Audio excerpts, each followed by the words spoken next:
హల్లెలూయా. నువ్వు చేసిన పాపం దేవుడు చూడగానే నువ్వు చేసిన పాపాన్ని ఎంతవరకు ఒప్పుకొని విడిచిపెడుతున్నావు అని మాత్రమే దేవుడు చూస్తాడు.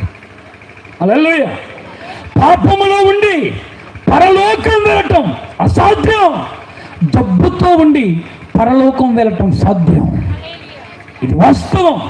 నీకు ఎంత జబ్బున్నా, ఆఖరికి మరణకరమైన వ్యాధి నీకున్నా, పాపము లేకుండా ఉన్న వ్యాధిలో ఉన్నప్పుడు పరలోకం నువ్వు సులువుగా వెళ్తావు. ఆఖరికి నీ హృదయంలో ఉన్నది చిన్న పాపమైనా, ఏ వ్యాధి లేకున్నా, ఏ రోగం లేకున్నా, నీ హృదయం అనబడుతున్న అంతరంగంలో ఉన్న పాపాన్ని బట్టి నువ్వు పరలోకం వెళ్ళటం అసాధ్యం, అసాధ్యం.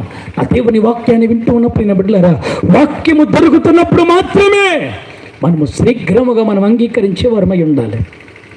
వాక్యము మనకి శీఘ్రముగా వినిపించబడుతున్నప్పుడు మాత్రమే మనము దాన్ని అంగీకరించి ప్రభు దగ్గర మన పాపాన్ని ఒప్పుకొని విడిచిపెట్టి కనికరించబడాలి. ఇంకా సమయం ఉందలే అని అనుకున్నప్పుడు దేవుని సమయం కనుక దగ్గర వస్తే, దేవుని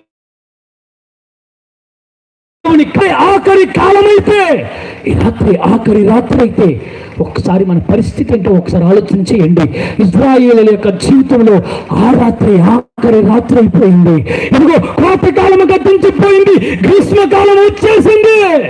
అయినను మేము శ్రమ దినాలు ఎంటర్ అయినప్పుడు వాక్యము కొరకు నిశ్చయముగా ఈ దిక్కు నుండి ఆ దిక్కుకు వెళ్ళిన, ఆ సముద్రం నుండి ఈ సముద్రము దగ్గరికి దేవుని వాక్కు కొరకు అది నీకు దొరకదు అని మాట్లాడుతున్నాడు. చదవనప్పుడు వాక్యాన్ని పరిశుద్ధ గ్రంథములోని ఆమోసు గ్రంథం 8వ అధ్యాయం 11 వచనం.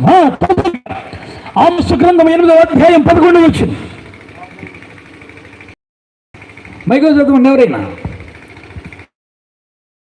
చదవండి అమ్మా. దొరకలేదు మీకు? ఆమోసు గ్రంథం ఉందా పరిశుద్ధ గ్రంథాల్లో? పాత నిబంధన గ్రంథం ఆమోసు గ్రంథం 8వ అధ్యాయం 11 వచనం. రాబో దినములలో నేను దేశములో క్షామము పుట్టింతును, అది అన్నపానములు లేకపోవుట, కలుగు క్షామముగా కాక, యెహోవా మాట వినకపోవటం. చూడండి, యెహోవా మాట వినకపోవటం వలన కలుగు క్షేమముగా ఉండును. చదవండి కొంచెం ముందుకి.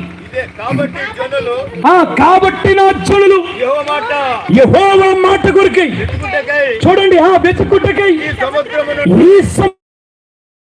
నుండి ఆ సముద్రము వరకు మీకు దొరకదు. అదే మీకు దొరకదు. దేవుని వాక్యాన్ని వింటున్న బిడ్డలారా, దండం పెట్టి మీకు చెబుతూ ఉన్నాను, ఆ కాలం వచ్చినప్పుడు ఎంత వెతికిదామన్నా, ఇప్పుడు ఆ వాక్కును దేవుడు ఏమంటాడు అని అంటే, ప్రకటన గ్రంథంలో రాయబడి ఉంది, నాన్న నీవు చెప్పబడిన సువార్తకి చాలు, మారు మనసు పొందకుండా పాపము చేయవాడిని ఇంకా పాపము చేయని, పరిశుద్ధంగా జీవించవాడిని ఇంకా నువ్వు పరిశుద్ధంగానే జీవించని. అన్యమైపోయింది. ఇంకా మీ చేతిలో ఏమీ లేదు. వాని క్రియలు చెప్పిన నేను ప్రతిఫలం ఇవ్వడానికి నేను సిద్ధంగా ఉన్నాను గనుక నిశ్చయముగా ఇప్పటి వరకు ప్రకటించబడిన ప్రతి సేవకుణ్ణి దేవుడు ఏం చేస్తాడో తెలుసా? ఒక ఉన్నతమైన స్థలాల్లో మరుగుపరిచి ప్రకటించేవాడు లేకుండా దేవుడే చేసి ఆ వాక్కు కొరకు ప్రజలకు కరువు కలిగేటట్లుగా నేను మారాలనుకుంటున్నాను, కానీ నేను మారలేకపోతున్నానయ్యా. ఈ రాత్రి నేను నీ చేతులుగా అప్పగిస్తున్నాను అని నువ్వు నిజంగా ఒప్పుకున్నట్టే ఈ రాత్రి ప్రభు నేను కనికరించడానికి ఇష్టపడుతూ ఉన్నాడు.